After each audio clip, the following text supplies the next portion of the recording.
What's going on, guys? MMuniz here. Welcome back to the channel. In today's video, we're going to talk about one of my favorite topics, which is credit cards. More specifically, we're going to go over my current wallet in the summer of 2023. Now, to start things off, I'm going to tell you about the cards that I've removed. I've went ahead and canceled them, or maybe I'm just not using them anymore. After that, we're going to go card by card and talk about how it benefits me, and maybe it might benefit you if you're in a similar situation. And after that, I'm going to tell you my plans for the future. So the end of 2023 going into 2024, what new cards I plan on acquiring and why. Now, I'm not going to lie, the cards I use in my wallet has changed in the past 5 years almost as much as my life has changed in the past 5 years. And if you're anyone that knew me back then you know that means a lot. Let's be honest. Back then, I was focused more on traveling with my fiance, my girlfriend, now my wife. I was more frivolous with my money. Now, I'm pretty much just buying diapers, buying groceries, buying more diapers, maybe buying some work clothes here and there, and then buying some more diapers. Pretty much mostly buying diapers. And in addition to that, I don't really have the time to analyze rewards or analyze the best way to get the most value when it comes to using my credit cards. However, I still want to get some value, and that's exactly what these cards do. They provide me with exactly what I need for this point in my life where I'm very busy taking care of 3 children. Now, real quick, before we get into the video, there's a few things that I need to discuss. Why this video is important. Well, I believe that credit cards are one of the most powerful tools that we have as consumers to make our hard-earned money go further. Now, you got to follow the rules, because without rules, there'd be chaos. But if you follow those rules, you're getting free money, which is awesome. Now, I'm not bragging here. I'm just letting you guys know, because maybe this will perk your interest in doing some of the things that I do. I have made tens of thousands of dollars in rewards over the past 15 years. And that may sound like a lot, but in reality, I've had years where I've made over $3,000 just in 1 year, just from rewards, which is pretty crazy to think about. And while doing that, I've still maintained over an 800 credit score for the past 10 years as well. So contrary to some public opinion, credit cards are not the enemy, and churning credit cards or using multiple credit cards is also not the enemy. It's just up to how much time you want to take to make the most money and get the most value when you're using cards. And not everybody wants to do that, which is perfectly fine. But with that being said, the last thing we gotta do, as in all my credit videos, we have to go over the golden rule of credit, which is to always pay your bills in full every single month. If you hold a balance and end up paying interest, you are completely eliminating the point of taking advantage of rewards credit cards. So please pay your balance in full every month. If you can't handle it, then just go ahead and don't use credit cards, use cash. So the first thing we're going to talk about is the cards that are no longer in my wallet, which is the Chase Trifecta. Now, I know this is crazy, but I canceled my Chase Sapphire Preferred card. At this point in my life, there's no time for me to be traveling this year, even last year, and some of the other cards I have, I'm able to get more value from in terms of how I can use those cards. Now, I only canceled the Sapphire Preferred because there's an annual fee with it. The other 2 cards, like the Chase Freedom Flex and the Chase Freedom Unlimited, I still have those cards, but I'm not really using them. If, for instance, if the Freedom Flex offers a 5% category on something important like home improvement, I will take advantage of it. But honestly, I've not touched any of those cards in the past 3 months, probably almost 6 months. Now, that being said, in a couple years, I probably will get another Sapphire Preferred card. And the reason for that is every 4 years, you can renew your Sapphire card. As long as you've canceled it and get a new one, you can get a new sign-up bonus.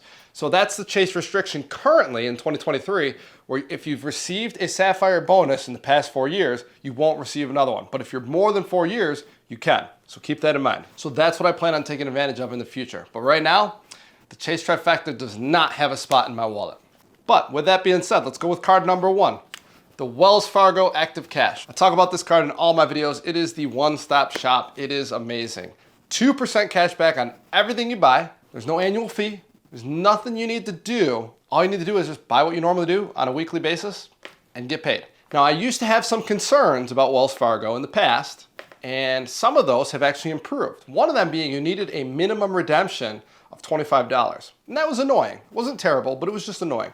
Now you can redeem to your bank account or your credit card any amount, even $1. So with that, the card has gotten even better. Now, surprisingly, because I'm not really a Wells Fargo fan, my second card, my second most used, is actually the Wells Fargo autograph card. And this card, the reason I use this is, for me in particular, even though I barely ever buy gas, maybe like 2 or 3 times a year, it does offer 3% cash back on gas. So for me, that's a win. It's more than the 2% I get from the other card. It also offers 3% cash back on restaurants. My wife and I are very busy right now, but we still do go out to dinner from time to time. And when I do, I'm taking advantage of that card in particular. Of course, there is no annual fee. You can combine your points within Wells Fargo and you can redeem any amount. So together, those two cards provide a very good duo for me. No work, no crazy transfer into travel partners, just cash back. Now the next card, this one came out of nowhere because I would never recommend a big box retailer credit card, but it's actually the Best Buy card. And yes, I'm kind of holding it weird because I don't want to show off my number. This card has blown me away since I've gotten it probably about 6 to 8 months ago. No annual fee, which is a bonus. When I was in Best Buy, I was buying a TV for my office and they convinced me to get their card. They're like, if you get this TV, you get 10% cash back towards your next purchase. And I'm like, well, I'm a techie. If I'm gonna spend money, it's gonna be on technology. And Best Buy offers price match. So whether it's Costco, Amazon, I'll buy it from Best Buy. I'm gonna make money. Got a lot of money back that day. It was worth it. That being said, I was like, I'm probably not gonna use this card anymore. 5% back at Best Buy, yeah, it's good, but yeah. Well, let me just tell you, on a monthly basis, I'm getting offers. They email me an offer that say, click to activate. 10% cash back next time you spend money at a warehouse, up to $500. Costco. 15% cash back next time you use your card to buy gas, up to $500 within a month. They have been giving me crazy rewards just to use their card outside of Best Buy. And since there's no annual fee, there's no downside. So I'm getting 10, 15% returns on stuff that I need to buy anyways, and I'm stockpiling those rewards to buy the tech stuff that I love. You know, maybe my wife needs a new MacBook. Maybe my daughter's gonna need an iPad in the future. All these things I'm gonna end up buying at one point or another, so it's just saving me money. On to the next card though, and this one is a beast of a card for any family person. So whether you're a dad, a mom, even if you live alone, the Amex Blue Cash Preferred card deserves a spot in your wallet. As long as you have to buy groceries, it is a card that you guys should take advantage of. Now, I don't get paid by Amex. Technically, I do have a referral link. You can click below. And I do make money from that. But even if you sign up without that, I'm going to be happy because you guys are going to like the card. You're going to receive 6% cash back at grocery stores up to $6,000 a year, which is not that much money to spend on groceries nowadays. $360 cash back, no annual fee the first year. However, there is an annual fee after that. So should you keep the card? Well, yes, because you're still going to be getting $265 a year in return just with groceries, which is a 4.4% return on your money, which is higher than any other card I know that offers a grocery return. Some offer 3%. Maybe there's more that have quarterly categories, stuff like that. But in general, a 4.5% return every time you buy groceries is amazing. In addition to that, it has a referral program where you can make money if you refer your wife or your husband or whoever, you know, family, friends. You even get a sign-up bonus. There's so many good things about this card that I feel like everyone can take advantage of. The only downsides are, like I mentioned, the annual fee, which to me is negligible because it's paid for by the rewards, or the fact that Amex is not accepted everywhere. Costco, for instance. So if you do your shopping at Costco, you're not going to want this card. But if you're going to your local grocery store, just find out, hey, do you guys accept Amex? They do? Boom. Go get the card. You're not going to regret it. On to the next card. This one's not my wallet, but it is in my wife's wallet, and it's pretty controversial. We're talking about the Target card. Now, I don't have any time for political debates or worrying about that kind of wish-wash. All I care about is making money and how my family can make more money. So we buy a lot of freaking diapers, like a lot of diapers, and a lot of baby stuff. So Target offers 5% off on any of those types of purchases. And they also offer $20 gift cards when you spend $100 in store or online, that kind of stuff. To be honest, I'm not sure of the actual requirements and all that. All I know is my wife handles it and she saves us a lot of money. So kudos to her. Thank you, babes, for taking care of that. At the end of the day, for my family, the Target card deserves a spot in our portfolio. And then last but not least is going to be the Amazon Prime card. Now, this depends on if you have your own Amazon Prime membership, but if you do, it is a no-brainer. 5% cash back on all your Amazon purchases, which Amazon is one of the most popular places that my family shops at. It probably is, to be honest. All those purchases just get added on as a rebate towards your next purchases the month after. You know, the rewards program is super easy. There's no annual fee if you don't count the Prime membership. You can't go wrong with the Amazon Prime card. And in addition to that, you also get those monthly offers that I talked about with the Best Buy card. I just got one for Amazon where it's 4% cash back at gas stations. Now, like I said, I don't buy gas, but it's still a good benefit if I did have to, or for other people that got that same benefit as me. So at the end of the day, it's a no-fee card that's giving a fantastic return on the things that we need to buy on a daily basis as people.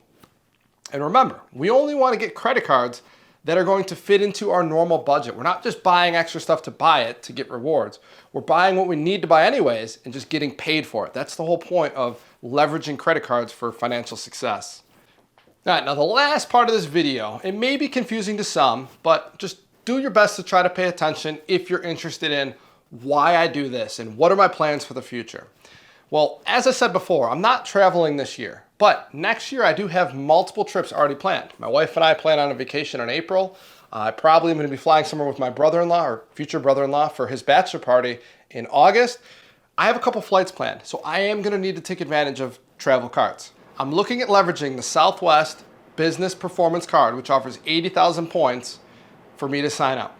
In addition to that, I'm going to get a personal card as well that offers 60,000 points. So I'm going to be getting 140,000 points. And yes, we'll have an annual fee of $100 and $200, so $300. However, stick with me here.